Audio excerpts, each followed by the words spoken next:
Ada lonte hina Habib.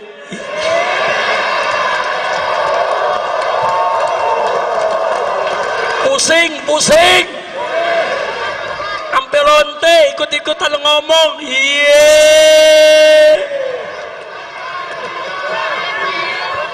Saudara, lanjut jangan. Ya lu jangan berisik dong. Saya nggak marah, cuman ada umat yang marah, ngancem mengepung lonte. Polisi kalang kabut jagain lonte. Iya.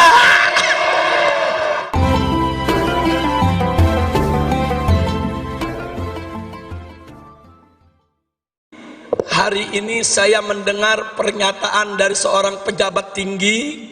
Saudara, hari ini, saudara, saya mendengar pernyataan dari seorang pejabat tinggi yang mengatakan, saudara, agama tidak mengatur negara. Inna lillahi wa inna ilaihi raji'un. Saudara, orang yang berprinsip agama tidak mengatur negara, saudara, ini datang dari pemikiran liberal atau datang dari pemikiran ateis.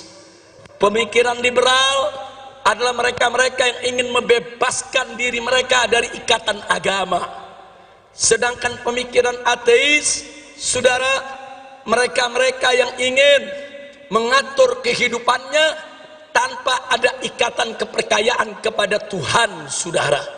Dan ini sangat berbahaya di negara kesatuan Republik Indonesia yang berdasarkan ketuhanan yang Maha Esa, sebagaimana tertera dalam konstitusi negara, Undang-Undang Dasar 1945 pasal 29 ayat 1, bahwa negara Republik Indonesia berdasarkan ketuhanan yang Maha Esa.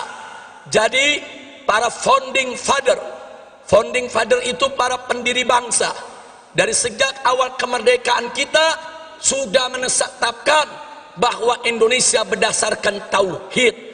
Indonesia berdasarkan tauhid, berdasarkan ketuhanan yang Maha Esa, yang oleh karenanya setiap kebijakan dalam negara kesatuan Republik Indonesia tidak boleh lepas dari nilai-nilai luhur ketuhanan yang Maha Esa. Sehingga setiap kebijakan apa saja di dalam pengelolaan negara Republik Indonesia tetap harus mengacu kepada ajaran agama, sehingga semua kebijakan di dalam pengelolaan negara Republik Indonesia harus berdiri atas dasar akhlak, saudara. Takbir. Jadi kalau ada pejabat tinggi mengatakan agama tidak boleh mengatur negara, jadi negara mau diatur pakai apa? Mau jadi negara PKI, mau jadi negara ateis, mau jadi negara setan, mau jadi negara iblis. Maka itu saya tanya semua saudara, dasar negara kita apa? Ketuhanan. Ketuhanan yang Maha Esa itu, saudara, adalah dasar tauhid. Apa kalimat tauhid kita? Semuanya la ilaha illallah. Lagi sekali lagi. Takbir. Nah, jadi kita mau ingatkan, dari mulai presiden dan para menterinya sampai pejabat yang di bawah, ingat, Indonesia adalah negara tauhid.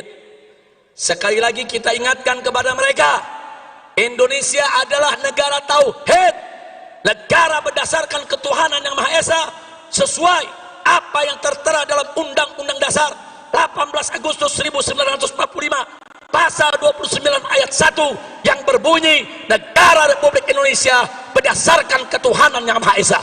Jadi kalau kalian ingin menyingkirkan ajaran agama, ingin menyingkirkan aturan agama, ingin menyingkirkan ajaran Islam dari pengelolaan negara, berarti kalian ingin mengangkangi konstitusi, ingin menghancurkan negara ini, dan ingin menghancurkan dasar bongkar negara, betul?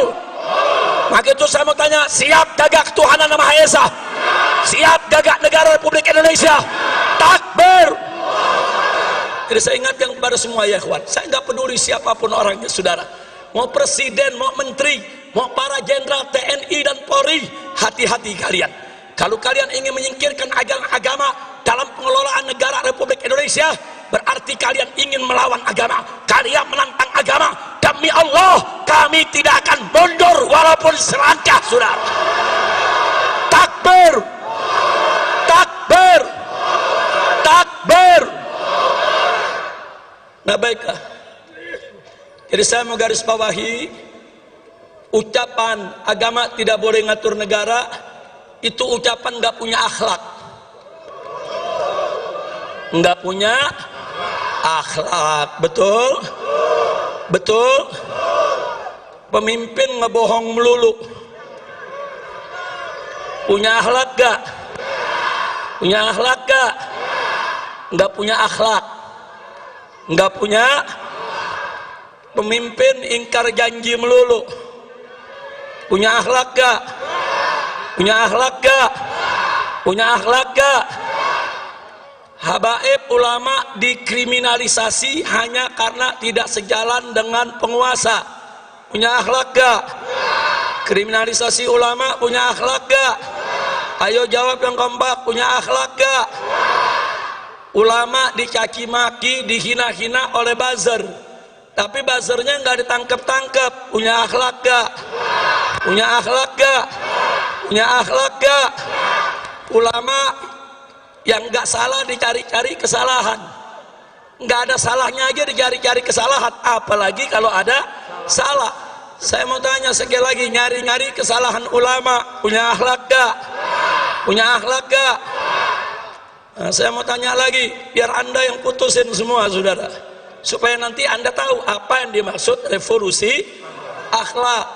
Ada santri dari Pasuruan saudara, nyindir presiden, nyindir Kapolri, langsung ditangkap, dipenjara, diadili, dituntut 4 tahun penjara dan dipenjara 3 tahun saudara, sambil dipakein baju tahanan, masuk televisi. Polisinya saudara dengan gagah mengatakan, orang ini tidak tahu diri, tidak pantas tinggal di NKRI karena menghina presiden. Baik ya Wan, nggak apa-apa, nggak apa-apa. Taruhlah si santri salah, taruh si santri salah, santrinya di penjara 3 tahun, nggak apa-apa. Cobaan buat dia saudara. Insya Allah Allah naikkan derajatnya. Amin ya Rabbal Alamin. Tapi saudara, yang uniknya saudara, ada anak cukong Cina. Anak cukong Cina pegang foto presiden, dicaci maki, dipukul-pukul itu foto, diludahin. Itu yang difoto dikatakan kacung dia.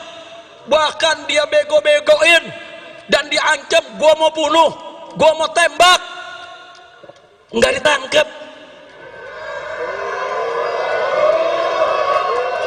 Saya tanya, punya akhlak gak? Ini negara saudara yang mimpin.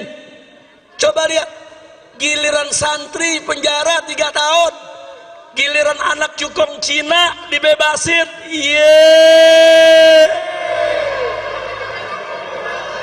Saya jadi ingat Amiye lagi nih. Saya tanya, kacau gak? Kacau gak? Santri nyindir presiden penjara 3 tahun, anak cukong Cina hina presiden, ngancem bunuh presiden, dibebasin.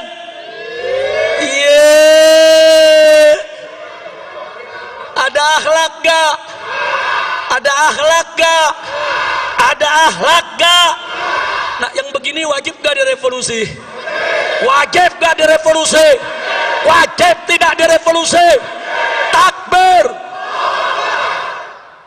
Saudara, saya cuma mau tanya doang. Saya ajukan beberapa hal Anda yang jawab akhlak apa enggak, begitu doang. Enggak, saya bukan lagi ceramah, cuma nanya.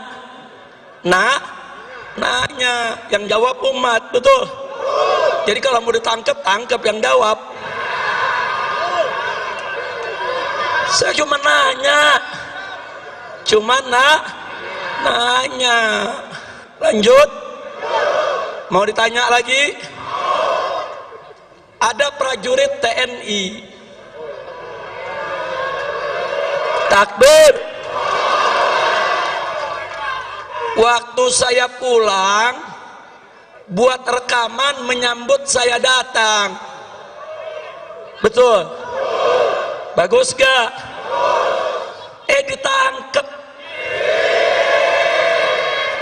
Diborgol. Di penjara.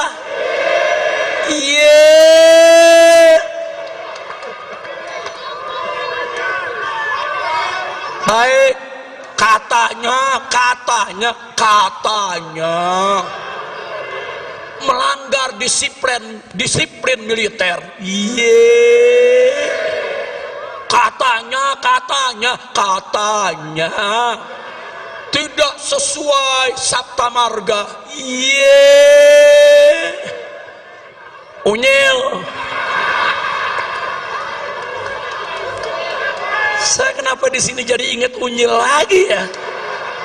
Udah lama lupa, Beb. Udah 3 tahun setengah nggak ceramah. Inget unyil, inget Lanjut. Perhatikan baik-baik.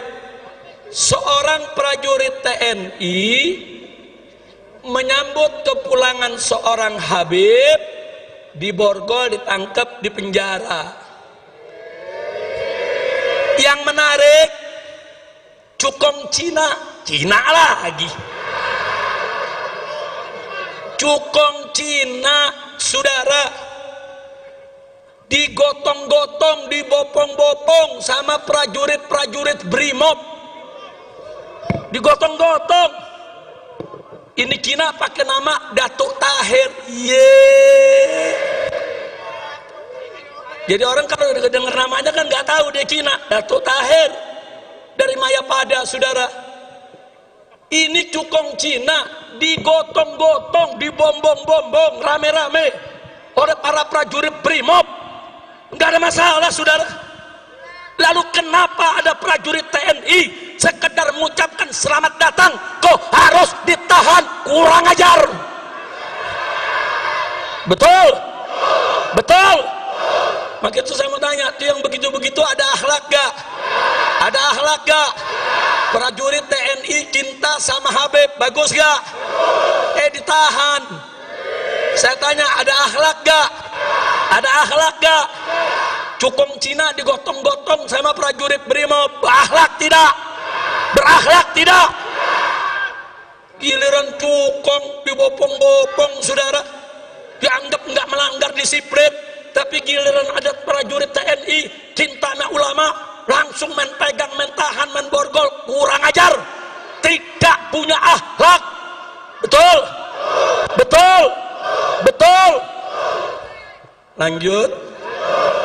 Lanjut. Ada lonte hina Habib.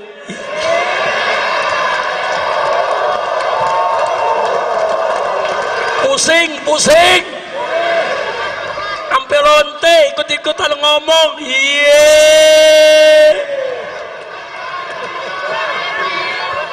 Saudara, lanjut jangan. Ya lu jangan berisik dong. Saya nggak marah, cuman ada umat yang marah, ngancam mengepung lonte.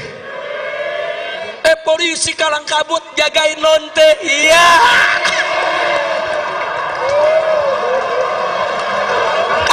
Kacau. Lonte hina Habib dijaga polisi.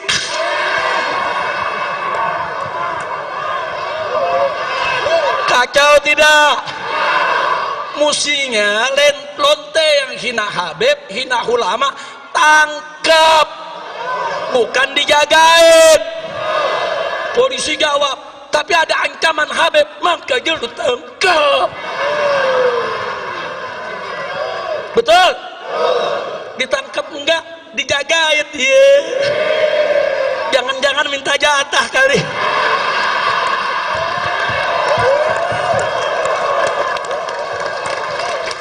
Kacau. Saya ngelihat begini sakit jadi baik. Mudah-mudahan gak sakit lagi dah.